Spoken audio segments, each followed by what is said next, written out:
প্রথমবারের মতো অনুষ্ঠিত জগন্নাথ বিশ্ববিদ্যালয় কেন্দ্রীয় শিক্ষার্থী সংসদ নির্বাচনে ভোট গ্রহণ শেষ হয়েছে। এখন চলছে ভোট গণনা। সকালে ভোটার উপস্থিতি কম থাকলেও বেলা বাড়ার সাথে সাথে ভোটার উপস্থিতি বাড়ে। তবে ছাত্রদল ও ছাত্র শিবির প্যানেলের আচরণবিধি লঙ্ঘন ও ভোটার প্রভাবিত করার পাল্টাপাল্টি অভিযোগে উত্তপ্ত হয়ে ওঠে ক্যাম্পাস। যৌথ নির্বাচনের সবশেষ খবর জানাতে ক্যাম্পাস থেকে সরাসরি যুক্ত হচ্ছেন সহকর্মী ফরহাদ বিনুর। ফরহাদ, যোগসুতে মোট কত শতাংশ ভোট পড়েছে এবং ভোট গণনা শেষ হতে কত সময় লাগতে পারে, বিস্তারিত জানাবেন।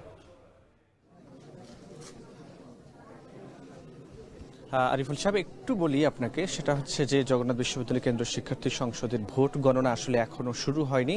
তবে যে কেন্দ্রগুলোতে ভোট হয়েছে সেই কেন্দ্রগুলো থেকে ব্যালট বাক্স এসে এই যে কেন্দ্রীয় নিয়ন্ত্রণ কক্ষ আছে সেখানে নিয়ে আসা হচ্ছে। এখনো কিছু কিছু কেন্দ্র থেকে নিয়ে আসা বাকি আছে, কারণ আমরা জানি যে 3টা পর্যন্ত ভোট হবার কথা থাকলেও আমরা দেখেছি যে 3:30 পর্যন্ত কিন্তু ভোট নেওয়া হয়েছে শিক্ষার্থীদের কাছ থেকে, এবং বেশ কিছু কেন্দ্রে যারা লাইনে দাঁড়িয়েছিল তাদের ভোট নিতেও কিন্তু একটু সময় লেগেছে, কোথাও কোথাও এখনও ভোট চলছে।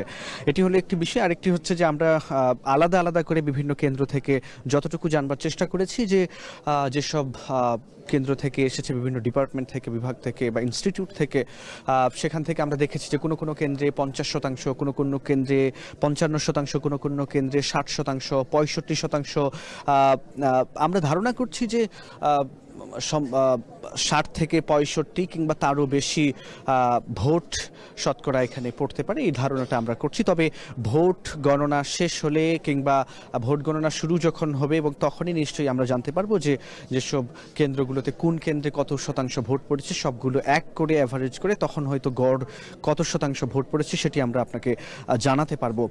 তবে আরেকটি বিষয় যদি বলি, যে আমরা দেখেছি যে সকাল 9টা থেকে বিকেল যে 3টা পর্যন্ত নির্ধারিত সময়ের যে ভোট গ্রহণ, সেই ভোট গ্রহণে আমরা দেখেছি উৎসব মুখর পরিবেশে কিন্তু শিক্ষার্থীরা তাদের ভোট প্রয়োগ করেছে। এবং আমরা আরেকটি বিষয় যেটি দেখেছি যে যেহেতু এটি এই বিশ্ববিদ্যালয়ের প্রথম কোনো ছাত্র সংসদ নির্বাচনের আগে যখন কলেজ ছিল এটি, তখন কিন্তু নির্বাচন হয়েছিল, সেটি প্রায় 38 বছর আগে। তো সব মিলিয়ে এখন যে পরিস্থিতিটি আমরা দেখছি, বাইরে সাধারণ শিক্ষার্থীরা রয়েছেন, তারাও অপেক্ষা করছেন। এলইডি যে স্ক্রিন রয়েছে সেখানে তারা এই ভেতরের চিত্রটি তারা সেখানে দেখতে পাচ্ছেন, এবং তারা কিন্তু অপেক্ষা করছেন যে ভোট গণনা কখন শুরু হবে এবং গণনার পরে আসলে কি ফল আসে সেই ফলের জন্য তারা মুখিয়ে আছে। তো এই ছিল আমার কাছে নিয়ন্ত্রণ কক্ষ থেকে সবশেষ তথ্য। সাহাব, যৌথ নির্বাচনের ভোট গ্রহণ শেষে ভোট গণনার বিস্তারিত জানাতে আমাদের সঙ্গে যুক্ত ছিলেন সহকর্মী ফরহাদ বিনুর।